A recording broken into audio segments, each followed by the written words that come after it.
Mambo vipi rafiki? Leo tutajifunza namna ya kuweka favicon kwenye tovuti.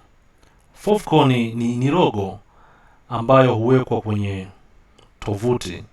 Ukiingia kwenye tovuti yoyote, kifungua browser, unaweza ukaiona logo katika tovuti yoyote.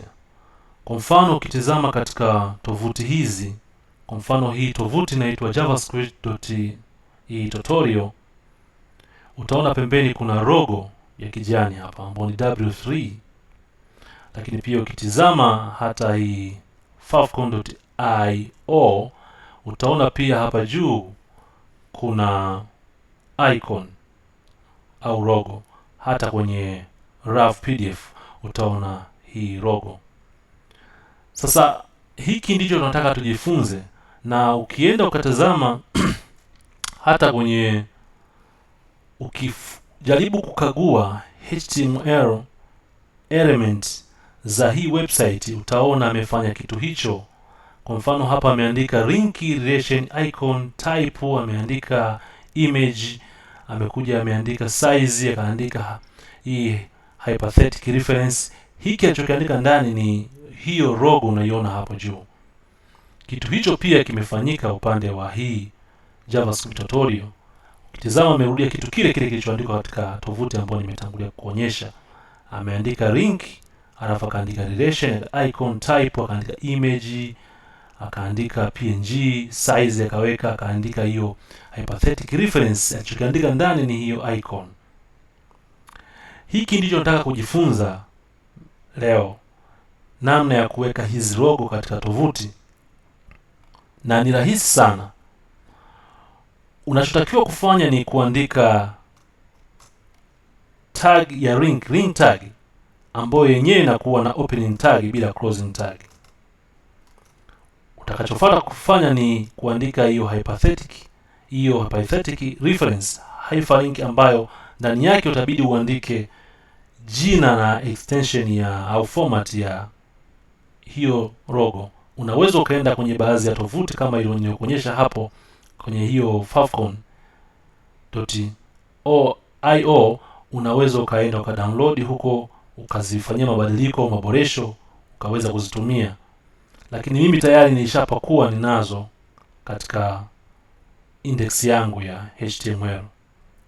Tutumie hii basket kama mfano. Tuangalie extension yake ni ya namna gani. Ukishuka kwenye property, utaona extension yake ni JPG. Kwa hiyo tutakwenda kwenye text editor yetu ya HTML, utaiandika ndani ya hii tag. Baada ya hyperlink tutaandika basket, kisha tutaweka JPG, kisha utaandika relation ambayo itakuwa ni shortcut icon, kisha utaandika type ambayo type itakuwa ni image, alafu utaandika format ambayo itakuwa ni J extension PNG.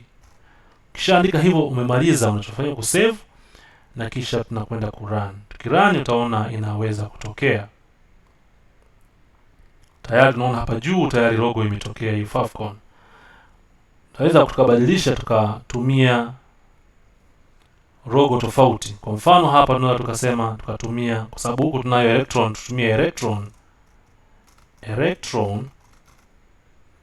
PNG. Ile extension yake ni PNG. Pia huku lazima ubadilishe, itakuwa PNG na save, kisha ntarun. Utaona inatokea kama ambavyo huku ndani tunayo, ambayo ndio hii hapa. Kwa hivi ndivyo ambavyo uandishi wa code ndani ya HTML katika kuweka hizi favicon au logo unavyofanyika. Na ukitizama ni kwamba ni rahisi sana kwa mtu ambaye tayari alishajifunza namna ya kuunganisha CSS external page, ambayo ni page inayojitegemea kama hivi, na HTML page. Tayari kitu hiki kwake kinakuwa ni chepesi zaidi. kwa sababu mtiririko wa uandishi unafanana. Ukiangalia hapa juu nimeunganisha CSS page hii hapa juu na nimeunganisha na hii Favcon HTML page. Ukitizama uandishi wake unafanana kila kitu. Hapa kuna opening tag ambayo ni ya link, kuna hii hyperlink, hypothetic reference, kisha nimeandika nimeunganisha na hii page, nimeweka relation inakuwa nayo na inakuwa na type. Na vivyo hivyo ukitazama hata katika uandishi wa kuiweka Favcon kinafanyika kitu kile kile. Kuna tag ya link, kuna hii hypothetic reference, lakini pia kuna relation, alafu pia kuna type. Kwa hiyo ni kitu chepesi sana, lakini nimeona ni vyema ni uweze kueleza kwa yule ambaye ni beginner, anapokuwa anafanya mazoezi yake ni vizuri asiache kufanya kitu hiki. Kwa hiyo kwa video ya leo inatosha. Nitamani tuweze kujifunza kitu hicho. Nachoomba tu ni kwamba usisahau